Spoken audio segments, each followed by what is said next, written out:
sorrel, Bajan sorrel. Do you mix it? You mix it with water and you steep it, and then you mix it with, you put in sugar and cinnamon, nutmeg, and maybe a little swig of lemon juice or lime juice.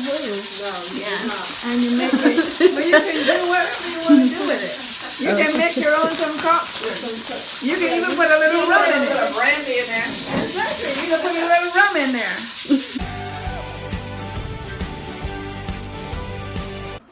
This is information about Liz Cutler-Mintz's history, her grandparents, great-grandparents, and so forth. All four great-grandparents came from Russia. I'm not sure of what towns in Russia. I do know that on my mother's side, my grandfather and grandmother came from the town of Lukash in Russia. My grandfather, who was Bernard Cohen, and he's in this picture, that's Bernard Cohen, if you can see that, and this is Sarah Cohen. They left Lukash in 1899 and arrived in the United States in August of 1899.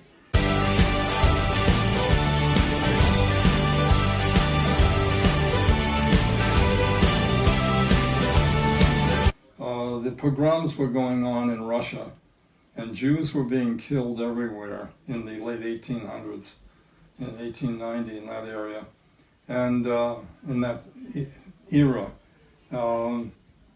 And they came to the United States to have religious freedom and to be able to practice Judaism if they so chose. What is this land, America? So many travel there. I'm going on, I'm still young, my darling, meet me there. Wish me luck, my love, I'll send for you when I can. And we'll make our home in America. Meant to us that we came here to give our children a better way of life, more opportunity. Over there, all the women wear silk and A better opportunity. knees. And children dance sweet hair growing on the trees. Gold comes rushing out the river straight into your hand. The Jewish tradition came with them from Russia. That's how we had it. How do you think that's changed? Do you think that's changed? Do I think that's changed? Am I being recorded? Yes. I think obviously it's been watered down. As you get ameliorated with thousands of people in the United States with other cultures, other religions, I think our religion has been watered down substantially from what it had been in Russia, which was a very orthodox regime, where my grandfather prayed every day, went to synagogue twice a day for his whole life. Do you think that was a combination of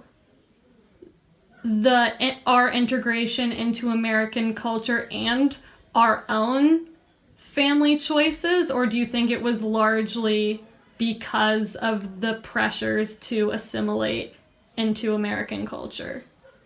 I think it was probably due to the pressures of assimilation into American culture.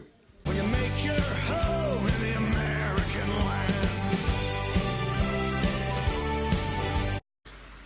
We're black and West Indian and proud of both.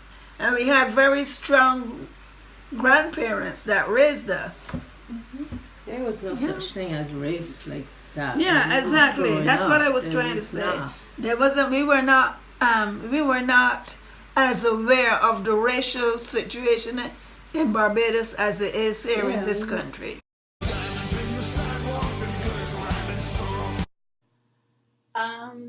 Being black and being Ethiopian is very separate.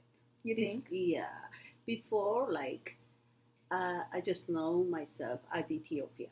Yeah. I don't see any color difference. I don't see anything, because even though there is different color skin in Ethiopia, we just all seen ourselves as one thing. Yeah. thing, Yeah. like one identity, one like Ethiopian. Mm-hmm. But here there is like different culture, different color, different identity.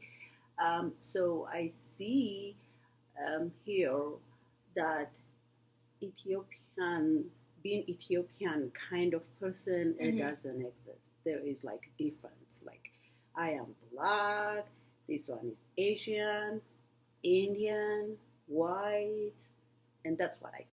The beer flows to the faucets all night long. There's treasure for the taking for any hard-working man who'll make his home in the American land. I think the kind of records I have here, plus the albums that I have at home, are very important to maintaining the tradition in our family.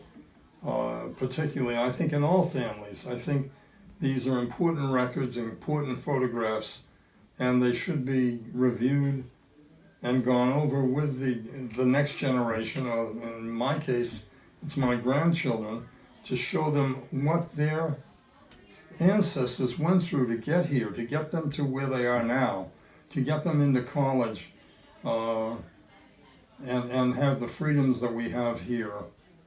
So I think that these photographs are very important to maintain in order to maintain the tradition of the family and perhaps even of the religion.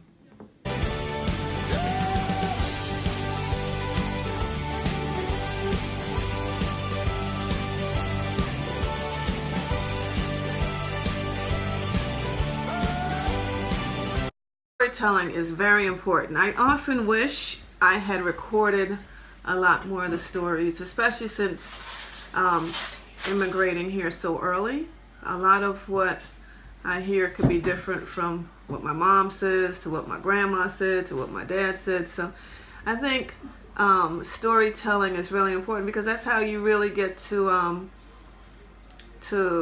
have a foundation for your life, right? And so I think it's important that I know the history so I can then pass it on to you, and then you could pass it on to your kids, and so that we don't forget what our past was, and anything about Barbados, because it's hard since we don't go to Barbados that often to really and truly remember what it's like. So I think the storytelling part is really important.